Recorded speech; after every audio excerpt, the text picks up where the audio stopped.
Olá, meu nome é Karina Cristina Ramos Walter, eu sou acadêmica de medicina da Universidade Federal do Estado do Rio de Janeiro e esse é meu trabalho dos grandes temas da disciplina de alergia e imunologia.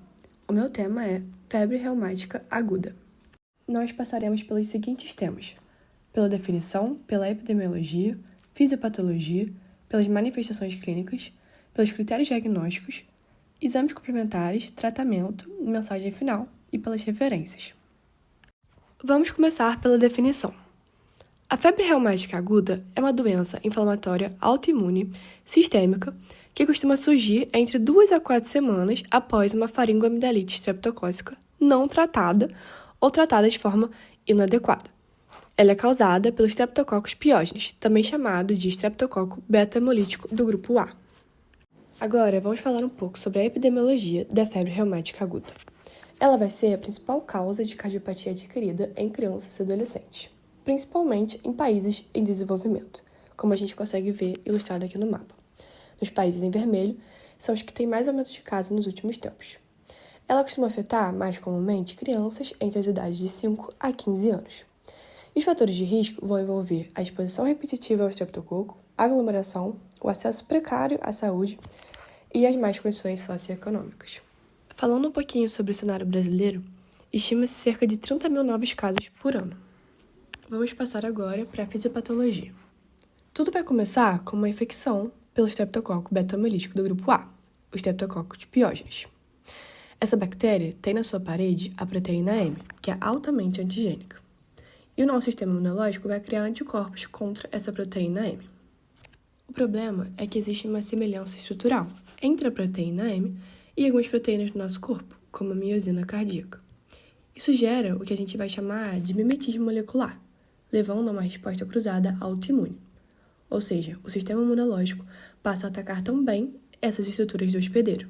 Isso significa que os anticorpos criados para atacar a bactéria acabam também atacando esses tecidos próprios, gerando inflamação onde não deveria ter.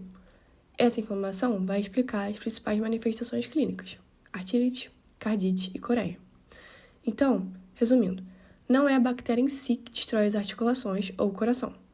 É a resposta imune exagerada e desorientada que faz isso. Aqui nesse slide, a gente consegue ver de forma mais esquemática como esse processo vai começar. Um linfócito B específico vai entrar em contato com essa proteína M, vai reconhecer como algo estranho, vai internalizar esse fragmento, quebrar em pedaços menores e apresentar, por meio do MHC, esse epítopo da proteína M. Aqui, o linfócito B funciona como uma APC, uma célula apresentadora de antígeno.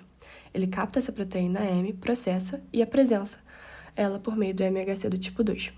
Então, o antígeno é apresentado pelo linfócito B em conjunto com o MHC do tipo 2 a um linfócito TCD4, com especificidade para o mesmo antígeno.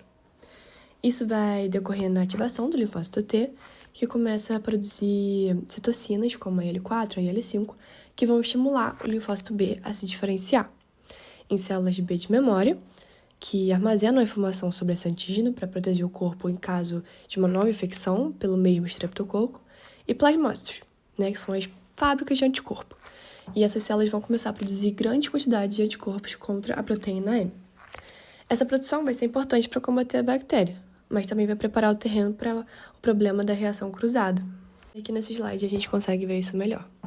Os anticorpos produzidos contra a proteína M acabam reconhecendo e reagindo também contra as estruturas próprias do nosso corpo, como a miosina cardíaca, a laminina, estruturas neuronais e tecidos da pele e tecido subcutâneo. Isso vai caracterizar uma reação de hipersensibilidade tipo 2, ou seja, mediada por anticorpos.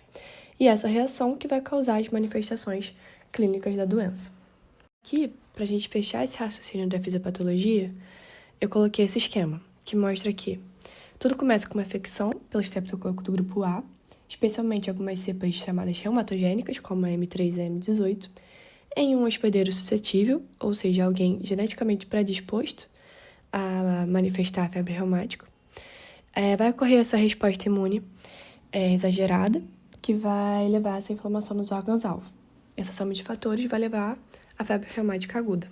Agora a gente vai falar um pouquinho sobre as manifestações clínicas da doença. De início, vamos falar sobre a artrite, que é a manifestação mais comum. Lembrando que essas manifestações vão começar a aparecer de 2 a 4 semanas após a infecção.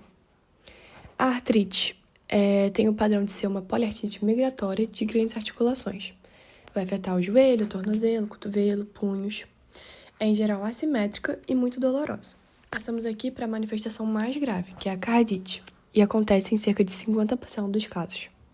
Em geral, a válvula mais acometida vai ser a válvula mitral, gerando a insuficiência mitral. E ela vai se apresentar por dispneia, palpitações, atrito pericárdico. Nesse slide, temos manifestações menos comuns que a artrite e a cardite, mas que ainda aparecem. Temos os nódulos subcutâneos, que são nódulos de colágeno que ficam embaixo da pele, e eles são endurecidos, móveis, porém indolores. E aqui na foto, a gente tem o eritema marginado. Ele é um exantema não pruriginoso, róseo, com centro pálido e margens eritematosas serpiginosas. Ele tende a se manifestar mais no tronco e pulpar a face. Nós temos também a manifestação neurológica, chamada de coreia de Sirhan. Ela é caracterizada por movimentos involuntários e incoordenados. Essa manifestação vai ser mais comum em meninas. E a febre, que em geral vai passar dos 38 graus. Como forma de critério diagnóstico, nós temos os critérios de Jones, definidos pela American Heart Association em 2015. Para caracterizar febre reumática aguda, nós temos que ter a presença de 2 critérios maiores ou 1 critério maior e 2 menores. Isso associado à evidência de infecção estreptocócica prévia. Os critérios maiores são cardite, poliartrite, coreia, nódulos subcutâneos e eritema marginado. E os menores são febre, artralgia, provas de atividade inflamatória e aumento do espaço PR no eletrocardiograma. Como exames complementares, temos as provas de fase aguda, o VHS e o PCR. Devem ser solicitados, pois auxiliam o diagnóstico da doença, acompanhamento e avaliação da resposta terapêutica. Estarão aumentados na febre reumática aguda, por ser uma doença inflamatória. Além disso, os exames para a confirmação da infecção estreptocócica prévia também devem ser solicitados, pois trata-se de um critério obrigatório para o diagnóstico. A cultura de orofaringe vai ser o padrão ouro para isso, mas também pode ser feita pela sorologia. O teste sorológico mais utilizado na prática clínica, pelo seu custo-benefício, é a antistreptolizina O. Além disso, para avaliação cardíaca, que é muito importante, visto que a cardite é uma manifestação muito grave, tem-se o ecocardiograma, o raio-x de tórax e o eletrocardiograma. O tratamento da febre reumática aguda é dividido em 3 partes: profilaxia primária, tratamento das manifestações clínicas e profilaxia secundária. A profilaxia primária serve para que aquela infecção não evolua. Por isso, é feita pela erradicação do estreptococo. É muito importante, então, que os médicos, principalmente os pediatras, identifiquem logo os sinais de infecção, para que faça a profilaxia primária e não evolua para uma febre reumática aguda. É feita basicamente por penicilina G benzatina, nas doses indicadas a seguir. Caso o paciente seja alérgico, também tem outras opções, como mostradas na tabela.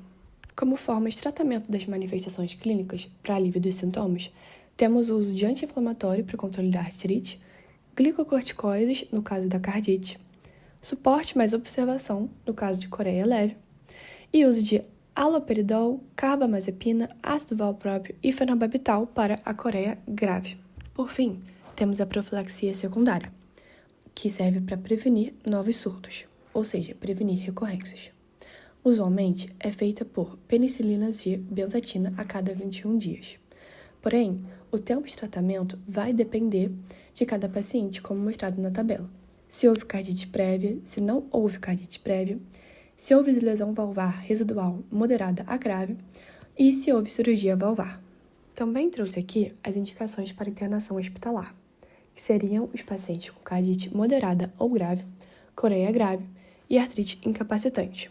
Como mensagem final do meu trabalho, trago aqui algumas reflexões. A febre reumática aguda é uma doença autoimune prevenível. A cardite é a sua manifestação mais grave.